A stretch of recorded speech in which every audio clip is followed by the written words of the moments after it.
Dirt Trax Test Ride. You might think that after testing way more than my fair share of Yamaha RMAX models over the years, that I'd be getting bored of it by now. But there's just something about the RMAX that keeps me interested every time I get in one. It's a mix of tangible things I can identify and intangible things I can't. The end result, though, is that I'm always excited to get my hands on a new one to put it through its paces. And for 2025, there's a bunch of new RMAX things to talk about. Obviously, the long wheelbase 4-seater is the biggest one. But for those of us who reside in Canada, the other bit of exciting news is that we finally get the AdventurePro factory equipped in the SE and LE models. Yamaha was resistant to include the AdventurePro in Canada for a number of reasons, mostly related to map databases. However, since day one, we've been arguing that the AdventurePro offers a long list of other features that Canadians desperately want, and finally, we're getting them. The RMAX you see here is the SE model, which sits second from the top of the RMAX 2-seater lineup. It comes standard with features like a sport roof, 30-inch Maxxis Carnivore tires on 14-inch true beadlock wheels, Fox QS3 3-position piggyback shocks, an HD front bumper with a 4,500-pound worm winch, and, in Canada, for 2025, the AdventurePro system with included audio.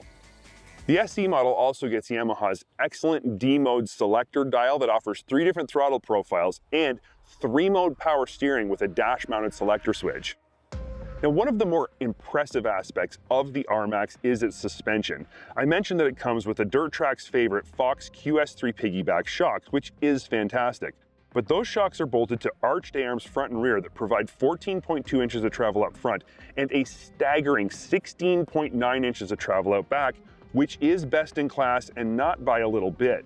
I found that ride quality was excellent on both large and small bumps when the QS3s were set to full soft. The medium and high compression settings provided a very stiff ride though. The RMAX is a true sport utility side-by-side in that while it does have over 14 inches of suspension travel, it also has a dumping cargo bed with a 600-pound capacity. And it can tow up to 2,000 pounds from its 2-inch hitch receiver. The seating position is slightly more upright versus a pure sport side-by-side, but is still very comfortable for sport riding. The half doors open wide, which make getting in and getting out easy when you're working around the yard.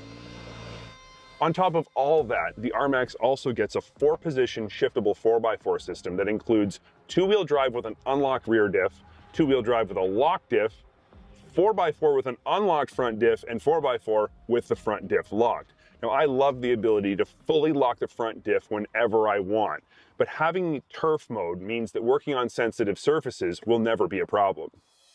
At 100 horsepower, the 999cc dual overhead cam parallel twin found in the RMAX feels good.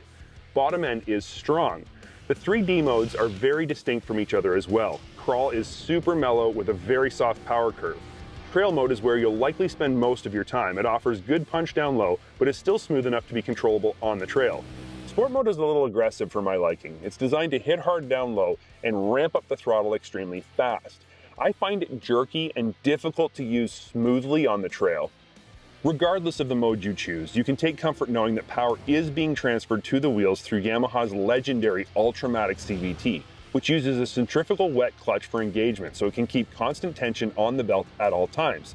This reduces the chances of slip-induced belt damage when the engine is under load in challenging terrain. Now let's look at the big news, for Canadians at least, for 2025.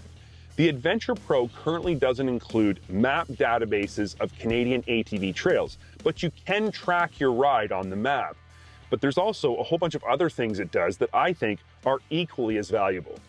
It of course does the standard things like controlling the stereo and offering notifications from your phone via Bluetooth, but it also offers additional engine information, displays all your drivetrain and D-mode settings, engine and vehicle diagnostics, pin-lockable geofencing, and of course, it displays the accessory backup camera if it's installed. Like all in-dash displays, it really isn't necessary, but the information it provides is super nice to have, and on a much more superficial level, it just looks great in the dash. In my opinion, the SE, like we have here, is the best value among all 4 of Yamaha's RMAX models. It has features that offer tangible benefits, like beadlock wheels, a winch, and the AdventurePro system, without any of the expensive extras that you don't actually need. So if you're looking for a side-by-side that truly can work as hard as it can play and vice versa, you simply have to check out Yamaha's 2025 two-seat Wolverine RMAX SE.